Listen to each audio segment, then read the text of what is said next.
दोस्तों finally CBDT की तरफ से एक और नई नोटिफिकेशन 31 मार्च 2021 मतलब आज निकल के आई है। चलिए रीड करते हैं और देखते हैं उसमें क्या बताया जा रहा है। और साथ में दोस्तों जैसा आप लोगों को पता है कि 31 आज 1 अप्रैल 2021 है, जहाँ पे बहुत सारी चीज़ें चेंजेस कर दी गई है। जीएसटी में एचएसएन कोड कंपलसरी कर दिया गया। अगर टर्नओवर का 5 करोड़ से कम है तो 4 डिजिट, 5 करोड़ से आता है तो 6 डिजिट। साथ में यहाँ पे आपका इनवॉइसिंग भी कंपलसरी कर दिया गया है अगर आपका टर्नओवर 50 करोड़ से ज़्यादा है। चलिए दोस्तों अब यहाँ पे रीड करते हैं इनकम टैक्स में क्या नई यहाँ पे नोटिफिकेशन निकल के आई है।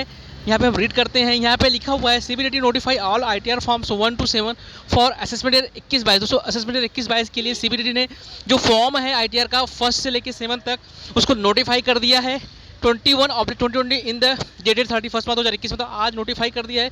To facilitate tax payers and to minimize the compliance burden no significant changes have been made in the ITR forms this year as a compare to last year forms. यहाँ पे बोला जा रहा है कि जो फॉर्म्स आए हैं उसमें बहुत ज़्यादा सिग्निफिकेंट चेंजेस नहीं है। लास्ट ईयर की जो फॉर्म थी उससे कंपेयर में बहुत ही कम छोटा मोटा चेंजेस यहाँ पे किया गया है असेसमेंट ईयर 21-22 के लिए। चलिए नोटिफिकेशन यहाँ पे ओपन कर लेते हैं और यहाँ पे रीड कर लेते हैं।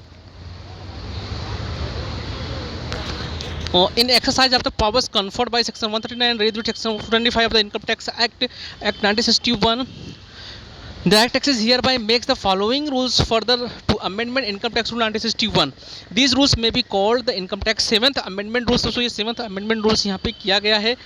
They shall come into force with effect from 1st day of April 2021। तो ये 2021 1 अप्रैल मतलब आज की डेट से ये फॉर्म सारे अप्रूवल करा दिए जाएंगे, इफेक्टिव में हो जाएंगे। In the income tax rule 1961 in the opening portion for the figures 2020 the figures 2021 shall be substituted। मतलब दोस्तों जो फॉर्म में 2020 फाइनेंशियल ईयर आता था उसको सब्सिट्यूट करके 2021 कर दिया गया है। जो लास्ट ईयर का फॉर्म था उसमें ही 2021 बस अपडेट कर दिया गया है।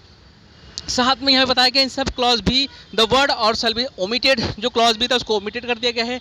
After sub clause 6 the following sub clause shall be inserted namely is an person is whose case tax has been deducted under section 194 and in a person in whose case payment or deduction of tax has been deferred under subsection 2 of section 194 191 of section 1C of section 92। तो दोस्तों कुछ थोड़े बहुत major यहाँ पे changes किए गए हैं जिसके बारे में डिटेल्स में जरूर बात करेंगे, वीडियो लेकर के आएंगे। बस एक छोटी सी इन्फॉर्मेशन आप लोगों के साथ ही शेयर करनी थी नई नोटिफिकेशन जो आई थी। तो आई होप दोस्तों आपको वीडियो अच्छी लगी होगी। मिलते हैं फिर नए वीडियो के साथ, तब तक के लिए जय हिंद जय भारत।